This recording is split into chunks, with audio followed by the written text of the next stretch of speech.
میں نے وزارت انفارمیشن ٹیکنالوجی کے عہدے سے استعفیٰ دے دیا ہے۔ ایم کے ایم رابطہ کمیٹی کی ہدایت تھی، کیونکہ میں ایم کے ایم کا کارکن ہوں، ایم کے ایم کا عہدیدار ہوں، تو میرے پہ فرض بنتا تھا کہ رابطہ کمیٹی کی ہدایت خالد محمود صدیقی کی ہدایت پر عمل کروں۔ میں سمجھتا ہوں کہ میں نے اپنے فرائض انتہائی ایمانداری دیانتداری کے ساتھ ادا کیے ہیں، اور ہر جگہ کوشش کی ہے کہ ملک کا نام، قوم کا نام، اپنی پارٹی اور اپنے کارکنان کے احترام برقرار رکھوں۔ انشاءاللہ تعالیٰ میری کوشش ہوگی کہ پارٹی میں نیک دلی کے ساتھ، نیک نیتی کے ساتھ اپنی خدمات کو جاری رکھوں۔ میں نے وزارت انفارمیشن ٹیکنالوجی کے عہدے سے استعفیٰ دے دیا ہے۔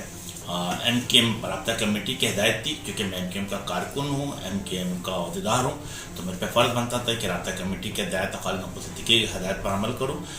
میں سمجھتا ہوں کہ میں نے اپنے فرائض انتہائی ایمانداری دیانتداری کے ساتھ ادا کیے ہیں، اور ہر جگہ کوشش کی ہے کہ ملک کا نام، قوم کا نام، اپنی پارٹی اور اپنے کارکنان کے احترام برقرار رکھوں۔ انشاءاللہ تعالیٰ میری کوشش ہوگی کہ پارٹی میں نیک دلی کے ساتھ، نیک نیتی کے ساتھ اپنی خدمات کو جاری رکھوں۔ YouTube پر گوگلی نیوز دیکھنے کے لیے youtube.com کی سرچ بار میں googly news T V type کریں۔ گوگلی نیوز کے پیج پر سرخ رنگ کے سبسکرپشن والے بٹن پر کلک کرنا نہ بھولیے۔ YouTube پیج پر اپلوڈ ہونے والی ویڈیوز سے باخبر رہنے کے لیے بیل آئیکن پر کلک کیجیے۔ آپ کو ہر نئی ویڈیو کے بارے میں نوٹیفیکیشن موصول ہو جائے گا۔